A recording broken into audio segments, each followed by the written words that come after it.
partage de données entre les équipementiers puis les mines est à demande grandissant. Il y a beaucoup de projets qui se font.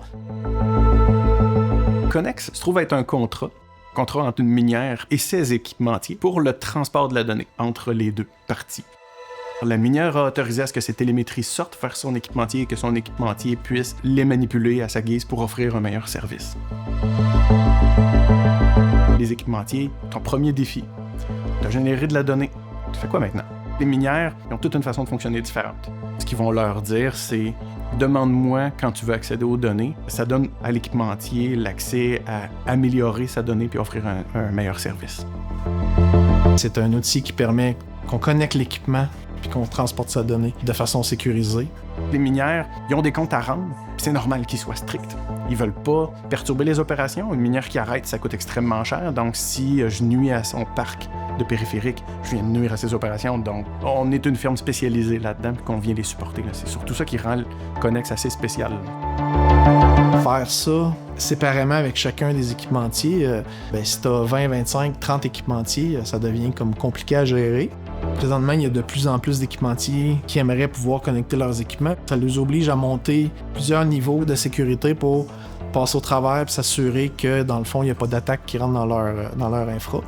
La minière a des protocoles à respecter, a un processus. On vient de créer des délais.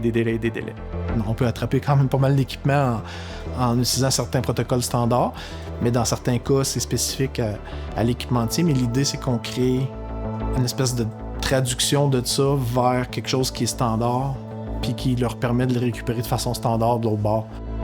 Dans ce cas-ci, il y a une méthode standard. L'équipementier qui veut offrir des services à une minière va utiliser un protocole, une manière sécurisée de sortir, va avoir accès à sa donnée. Et pour la minière, il n'y a pas à négocier avec tous les équipementiers. Il leur dit, voici le chemin, c'est le chemin que tu empruntes. C'est le chemin doré, là.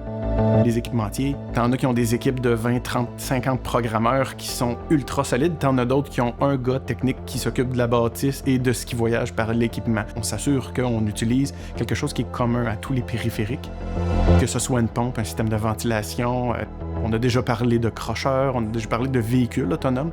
Toutes ces informations-là doivent voyager de façon standardisée, parce que pour nous, un équipement, c'est un équipement. On fournit l'information qui permet d'ajouter la gestion autour de ça, puis le contrôle nécessaire. Ils n'ont pas besoin d'avoir des spécialistes de transport de données. Ils peuvent se concentrer sur la valeur ajoutée. C'est ça qu'on veut. Nous autres, ce qu'on veut, c'est de leur dire, regarde, vous avez un équipement, vous voulez avoir les données chez vous pour pouvoir la valoriser, faire de l'AI, faire toutes sortes de choses qui vont vous permettre d'améliorer le service que vous allez offrir à vos clients. Entrer un équipementier peut prendre 2, 3, 4, 5 mois de préparation. Une fois Connex installé, entrer un équipementier peut être une question de jours.